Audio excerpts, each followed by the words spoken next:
You ever get that feeling when something just doesn't add up? That's where it all started for me. We'd been together 8 years, married for 4. Her name's Emily. Blonde hair, sharp laugh, always the center of the room. People loved her. I loved her. God, I did. I'm 36 now, work in IT security for a mid-size firm. My life's always been built around structure, logic, systems. If something glitches, I notice. That's what I get paid for. That's also what kicked off this entire downward spiral. It was early March. Nothing major, just a tiny inconsistency. Her phone buzzed at 11:42 p.m. on a Thursday. She was in the bathroom, brushing her teeth. It lit up the nightstand. I wasn't trying to snoop. But when a message pops up that just says, "Can't stop thinking about earlier Red Heart," you notice. She came back from the bathroom like nothing happened. I didn't say a word. I just stared at her as she slid into bed, pulled the covers up, and kissed my cheek like everything was fine. "Night, babe," she said, smiling, eyes tired. That smile used to melt me. But that night it felt hollow. I lay awake staring at the ceiling for hours. Who sends that kind of message that late? With a heart emoji? We'd been drifting a bit lately. Her job ramped up, mine too. She'd been working late. Taking weekend marketing trips. But nothing major. At least I didn't think so. The next morning, I checked the notification logs on our home Wi-Fi router. Again, not to snoop, I just couldn't sleep, and curiosity got the better of me. Her phone had been connected to our home network until 11:45 p.m. Then, it disconnected.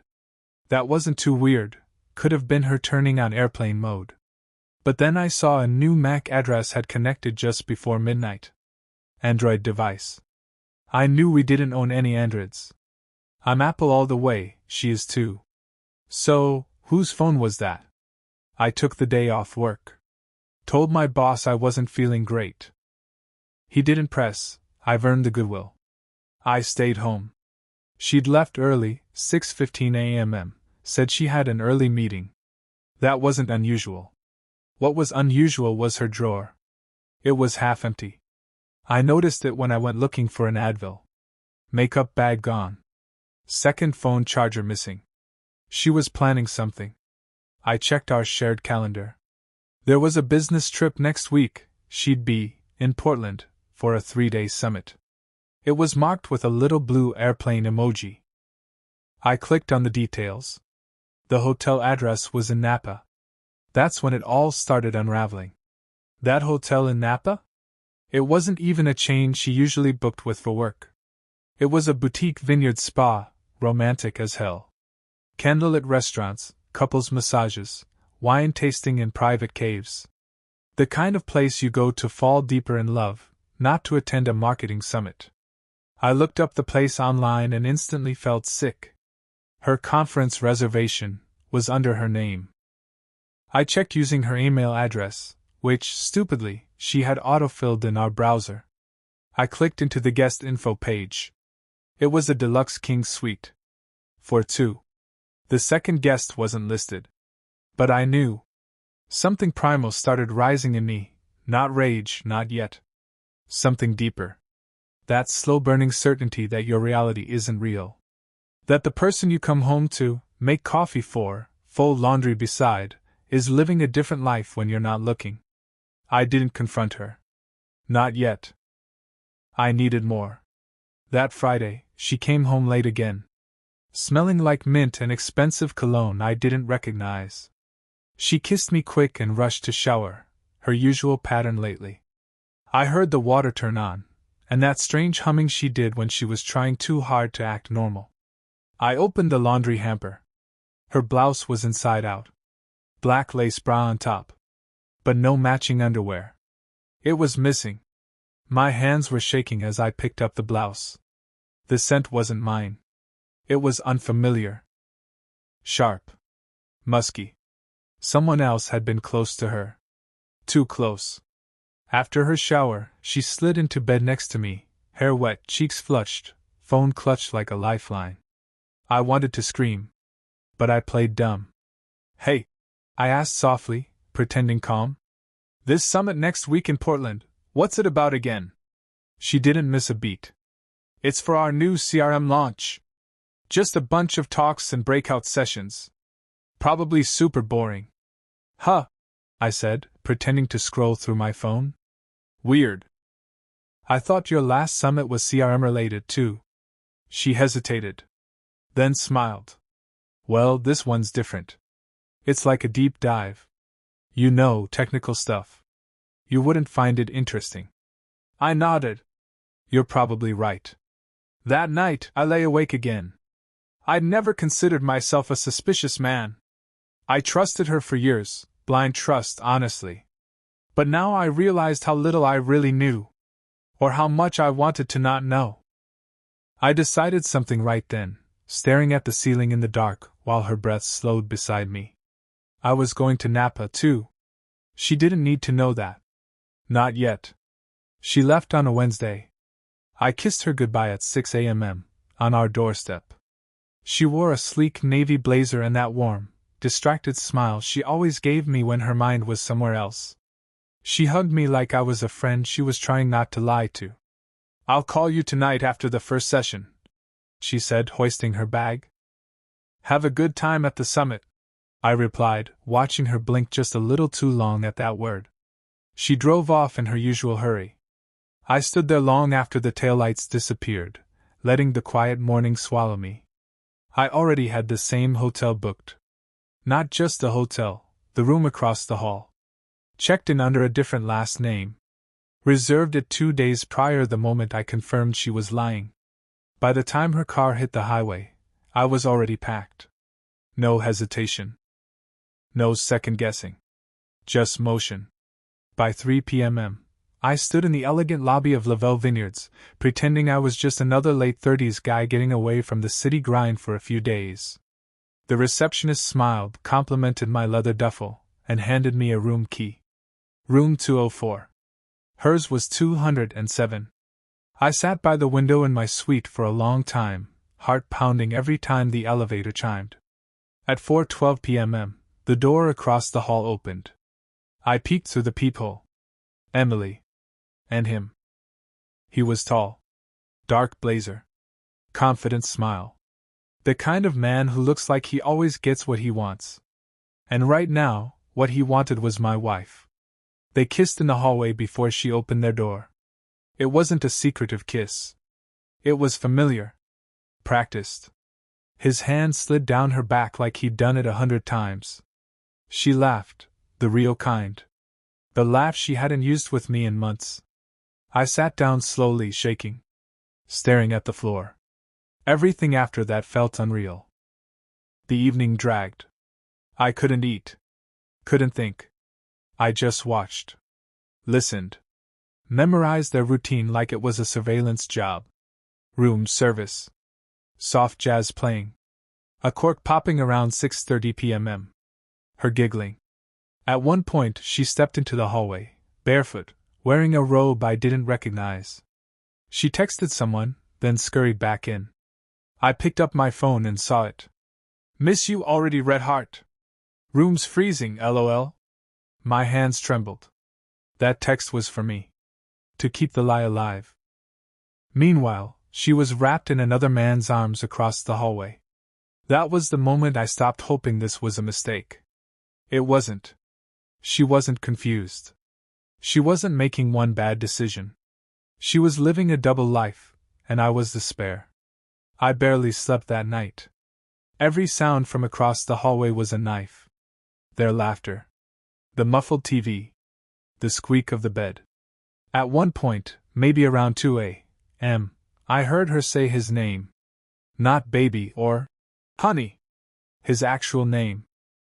That hit harder than the rest. Like it wasn't a fling. Like this wasn't new.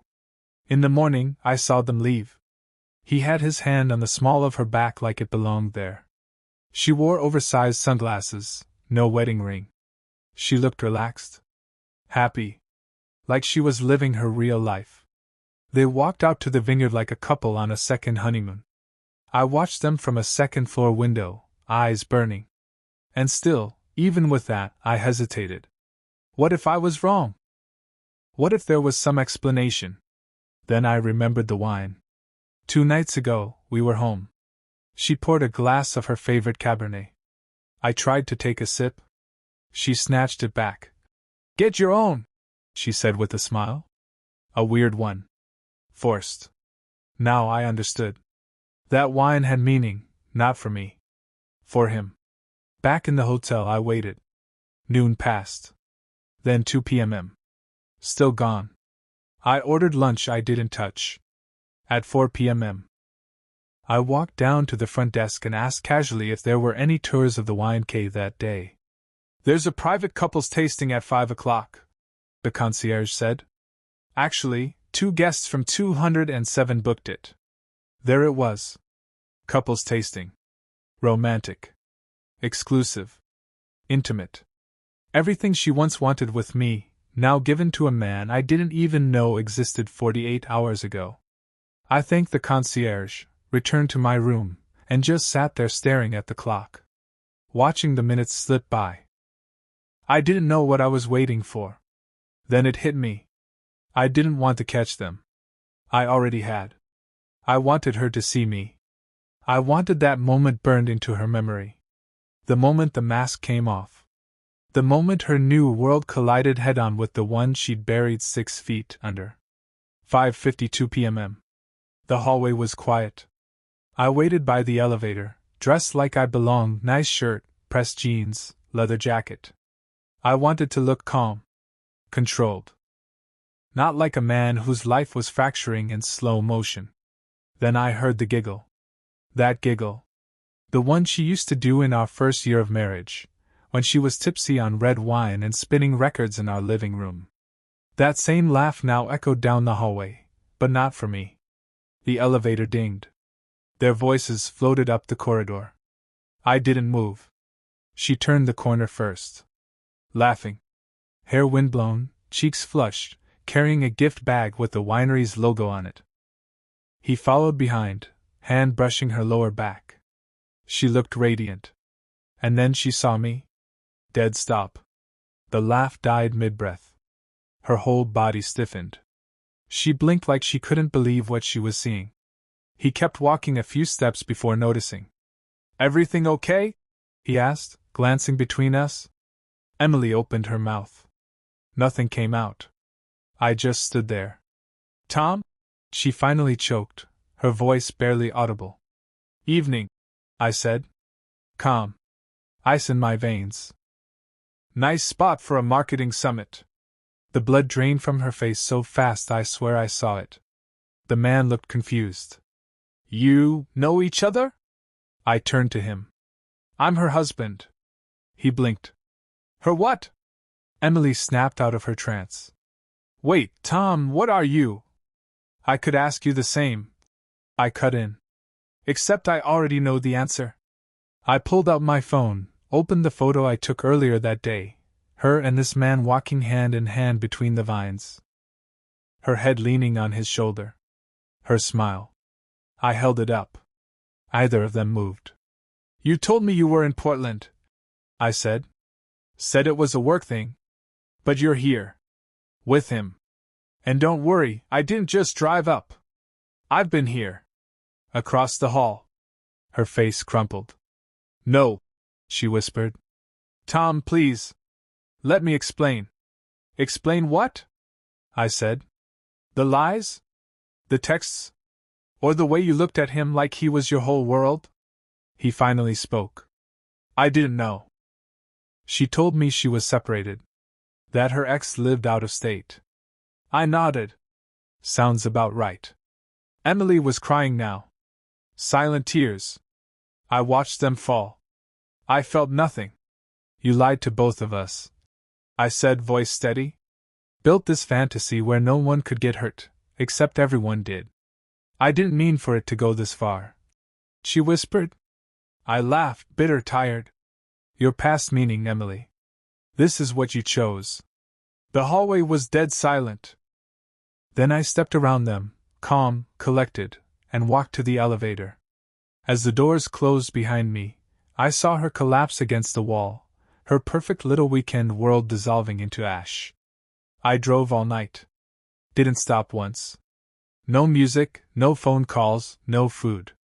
Just the hum of the tires and the sharp ache in my chest like someone had reached in and twisted something permanent. She didn't call. She didn't text. I think part of her knew not to. I got home just after 4 a.m. Our house looked exactly the same. Same porch light still flickering. Same slippers by the door she always forgets to move. The familiarity made me sick. Inside, I didn't turn on any lights. I sat down in the dark with a glass of water and stared at the wall for what felt like hours. All I could think was, this was the same woman I gave everything to. My time. My trust. My future. And she handed that all off to a stranger in a vineyard. Around 9:30 a.m., I heard the front door open. Keys jingling. A cautious step on the wood floor. Then, "Tom?" I didn't answer. She found me in the kitchen, sitting at the table like I had never left. She was wearing travel clothes, her face pale, makeup wiped off, hair pulled back in a loose knot. She looked smaller. Like the lie had been holding her together, and now it was gone. "Can we talk?" she asked, voice trembling. I didn't look at her. "You were gonna come home and keep pretending, weren't you?" She blinked. I was going to tell you, I swear." "When?" I asked. "After dinner? Before bed? Or after you climbed into our bed still smelling like him?" Her mouth opened, then shut. No defense. No excuse. "I didn't plan for this," she said, tears starting again. "It just happened." I slammed the glass down hard enough to crack it. "Nothing just happens for 3 months, Emily." There it was. The number. The truth she hadn't confessed yet, but I knew. "I read your messages. I saw the hotel bookings. The weekends. The way you protected it, while I was here, carrying the weight of everything you were too coward to say. I didn't know how to stop." She sobbed. It felt like an escape. That hit me in the gut. Escape from what? A husband who loved you. A home we built together? I felt unseen, she said quietly. Like I was disappearing in our life. Like I was just going through the motions. I stared at her. "You disappeared the moment you decided to lie to me. That was your choice. Not mine." She was shaking now. "Are you leaving me?" I didn't answer right away. Instead, I looked at her, really looked, and felt something shift.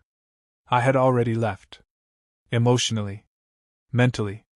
On that vineyard terrace when her world shattered and she looked at me like I was a ghost. All that was left now was paperwork. The next morning, I Googled divorce attorneys. It felt surreal, like I was impersonating someone whose life had just cracked in half. But no, it was me. And it was real. There's a strange clarity that comes after emotional collapse. I wasn't angry anymore. I wasn't even sad. I was just focused. I booked a consultation with a well-rated firm downtown. The receptionist's voice was chipper and efficient, like this was just another Tuesday. For her, it was. For me, it was the start of dismantling everything I thought was permanent. That same afternoon, I called the bank and froze our joint credit card. That hit her fast. She came into my office, yes, my office, the one room in the house she never cared about until I started locking the door, and said, "Did the card get flagged? It's not working." I didn't look up from my screen. I froze it. She blinked. "Why?" I finally met her eyes. "You're not my partner anymore. We don't share things. Not money. Not beds. Not calendars. Not trust." She stood there stunned. Like she'd expected the confrontation to be the peak, and this, the quiet after. But I wasn't done. "Starting tomorrow," I said, "I want a separation agreement in writing. I'm meeting a lawyer on Thursday. You should get one too." Her jaw trembled. "You're not even going to try to fix this?" I scoffed. "You had 3 months to fix it. You spent them in hotel rooms. I was lost. I stood up. Calm. Measured. Dead in the eyes. You weren't lost. You were hiding. And you thought I'd never look behind the curtain. She started to cry again. I didn't flinch. You don't get to weaponize your sadness, I said. Not anymore. She tried to say something else, but I raised a hand. We'll handle this legally. I'll stay in the house for now. Spare bedroom's yours.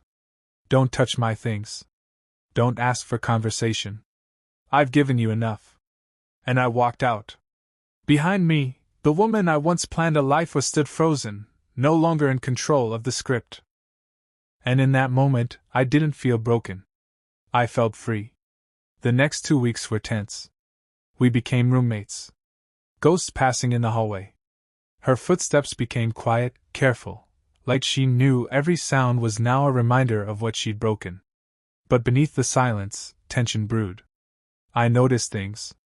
Her name popping up on shared calendar entries again, trying to reclaim little bits of our routine. She still made coffee for 2 some mornings, as if pouring it into a second mug could undo what had happened. I never touched it. One night, she knocked on the door to the guest room, softly, like she was trying to knock on an old version of me. Can we talk? She asked. No. Please.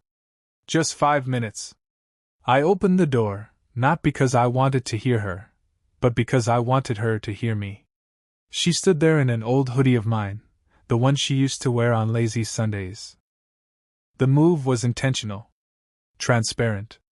I want to make this work, she said, voice shaking. I've been reading about affair recovery, and there are therapists. Emily, I cut in. This isn't a broken faucet. You don't get to tighten some bolts and hope it holds. I made a mistake. No, I said. You made a decision. Over and over. With hotel bookings. Lies. Cover stories. You didn't trip and fall into another man's arms. You walked there. On purpose. She folded her arms, the remorse fading. Something sharper rising behind her eyes. You've changed, she said coldly. You're not the man I married. I laughed. Bitter. Short. Neither are you. The man you married wouldn't have had to track your lies down the coast just to find out who you really were. That shut her up. She tried again the next night, a longer speech this time. About childhood wounds. Insecurities. The way she didn't feel alive anymore. And I said, So you lit a match and burned down our life? That was the last real conversation we had. After that, I told my lawyer I wanted everything split clean. Assets divided. House to be sold. I'd already packed half the garage. Then came the next twist. She changed her passwords. Froze me out of our shared cloud storage. Started moving small amounts of money from our joint savings to her personal account, like I wouldn't notice. The games had begun. But if she thought I was just some naive husband left in the wreckage, she hadn't been paying attention. She crossed the line. And now it wasn't just betrayal, it was war. The day I noticed the missing money, I didn't react. Just logged it. Documented every transfer. Took screenshots of the statements. Not just from our joint account, but her private one too, the one she forgot was still linked to our budgeting app. She moved $2,500 in the span of 4 days. When I asked her about it, calmly, over the kitchen counter, she tilted her head like I was being unreasonable. I needed to secure some things, in case you decided to get ugly, she said. Ugly? I repeated. You think I'm the problem here? Her eyes didn't flinch. I made a mistake. But you've been cruel. Cruel. That's what it's always like with people like her. They twist the timeline. Rewrite the roles. Cheat, lie, deceive, then blame you for the way you react to it. But I didn't explode. That would have made her feel righteous. Instead, I just smiled. That money, I said, belongs to both of us. My lawyer will be in touch. She scoffed. What lawyer? And that's when I slid the envelope across the table. Separation notice. Official. Timestamped. Signed. She skimmed the first few lines and went pale. You already filed? I already forgave you once, I said. You just didn't notice because it didn't come with a hug. It came with silence. Then she played her next card. I'm going to tell people you were emotionally neglectful, she said. I mean, I don't want to, but if this turns into a fight, I will. There it was. The threat. The rewriting. I looked at her for a long time, until she had to look away. You can tell people whatever you want, I said. You can paint me as cold, distant, robotic, but you won't be able to lie to yourself. She sneered. You think everyone's going to side with you? No, I said quietly. But they'll know I didn't lie about where I was every weekend. They'll know I didn't disappear into hotel rooms behind your back. And most of all, they'll see this for what it is. What? A woman who burned her marriage down and got mad when the flames spread to her own closet. She stormed off. Later that night, I received an email from her new attorney. She was requesting mediation. To avoid escalation. It was laughable. She escalated the second she slid between hotel sheets and texted me. Miss you, Red Heart, while holding someone else's hand. The first person to text me wasn't my brother. Wasn't my mom. It was Sophie, one of Emily's closest friends. Hey. I don't want to get in the middle of things. But just so you know, I didn't know. If I had, I would have told you. I stared at the screen. Didn't know what? That my wife was lying? Or that she was such a professional about it?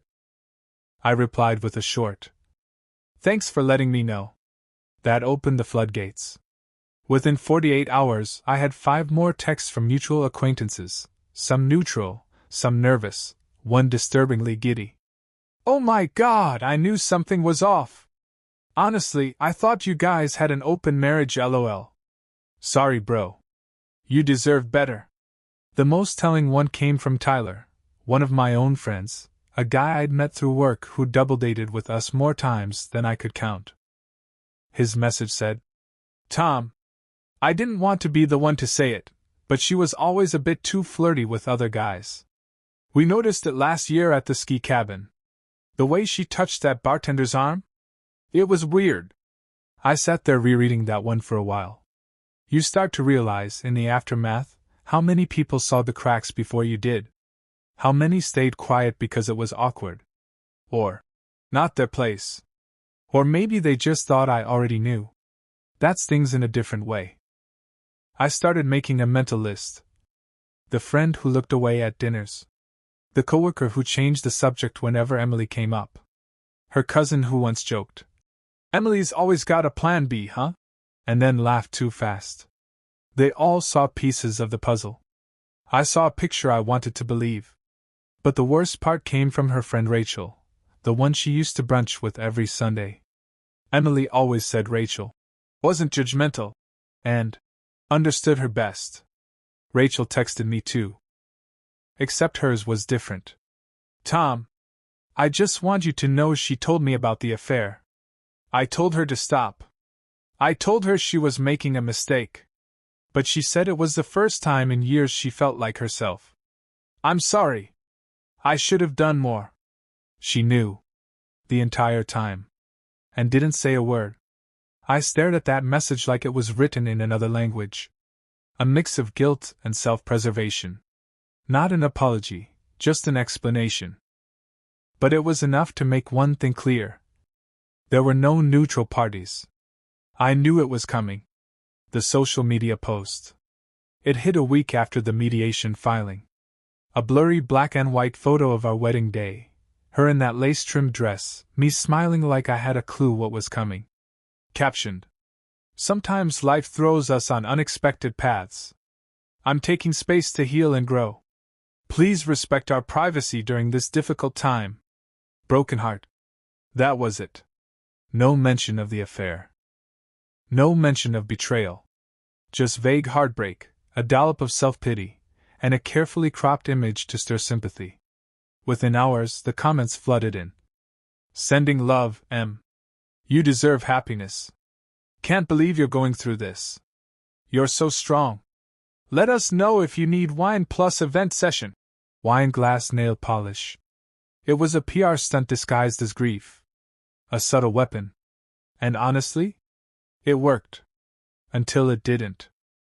Because then Kevin, one of my longtime friends, left a simple comment that changed the whole tone. Healing and growing? While cheating on your husband for 3 months? Just say you got caught. I didn't ask him to do that.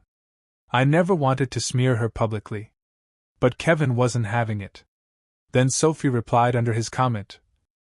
Wait, she cheated? This isn't what she told us. That thread exploded. I watched it unravel like a match to dry grass. The DMs started. 2 people asked me for my side. One of them was someone who used to always take Emily's word as gospel.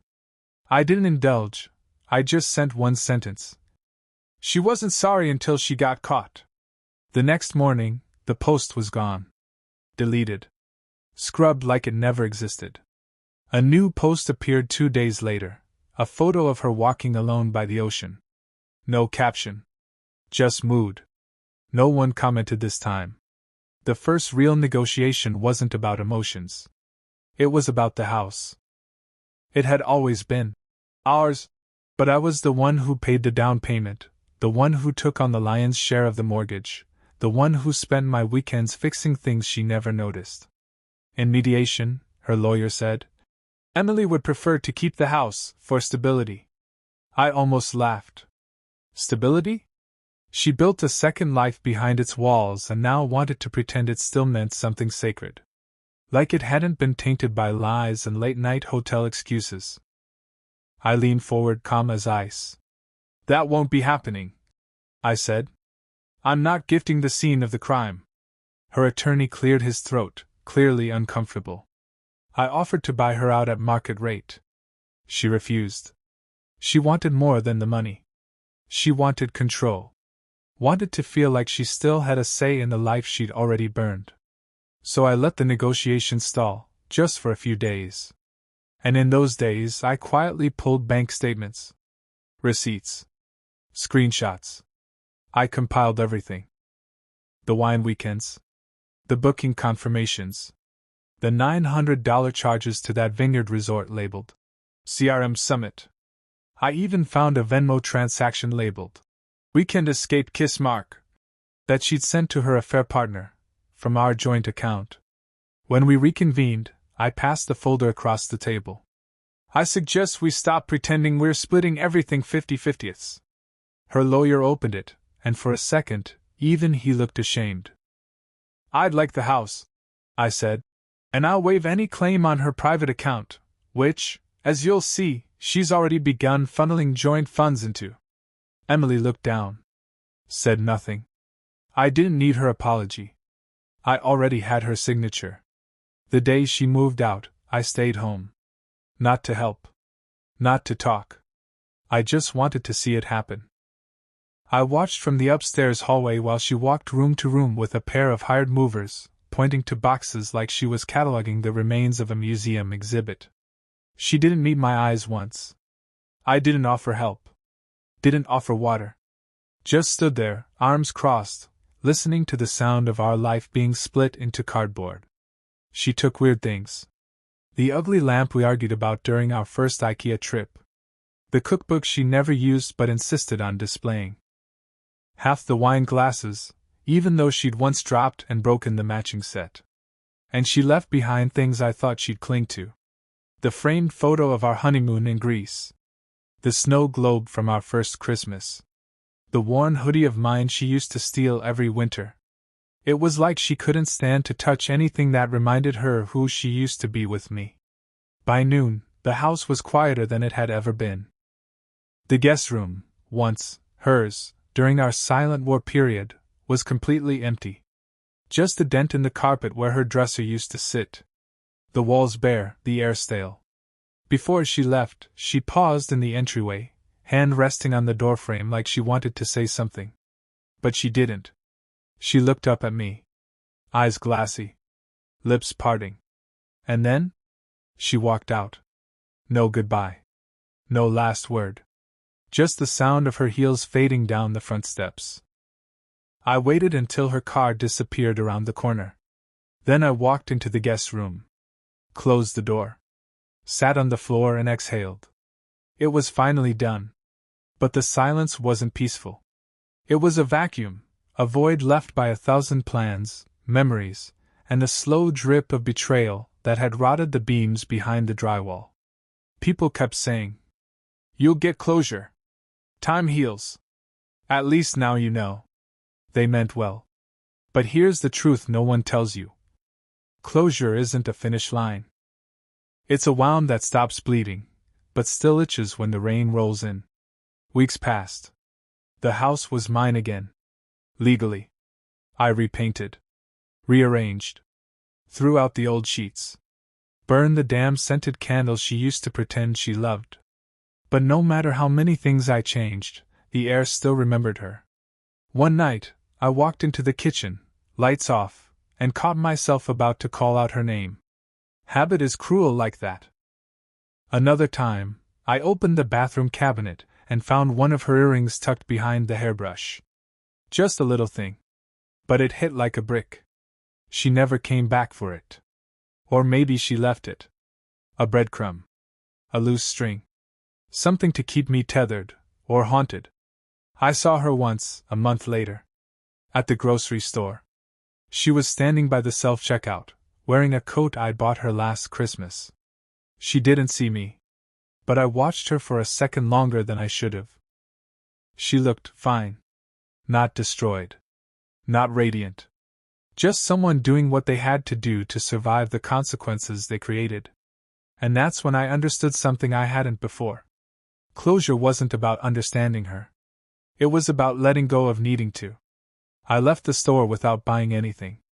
Drove home with the windows down, wind in my face, radio off. The silence didn't hurt that time. It just existed. It happened on a Sunday. One of those quiet mornings where the light feels soft and the air feels clean. I woke up, made my own coffee, opened the windows, and stood in the kitchen, barefoot, peaceful. And for the first time in months, I didn't think about her right away. That was the moment I knew. I was no longer living inside the ruins. I had stepped outside. There was no final phone call. No last apology. No surprise knock on the door. Just life, finally allowed to move forward. I'd gotten used to the silence. Not in a sad way, in a freeing one. No more waiting for footsteps that weren't mine. No more late-night pretending. No more half-truths shoved into dinner conversations. She had become a chapter. Not the whole book. I started going to the gym again. I reconnected with friends I'd silently pushed away during the unraveling.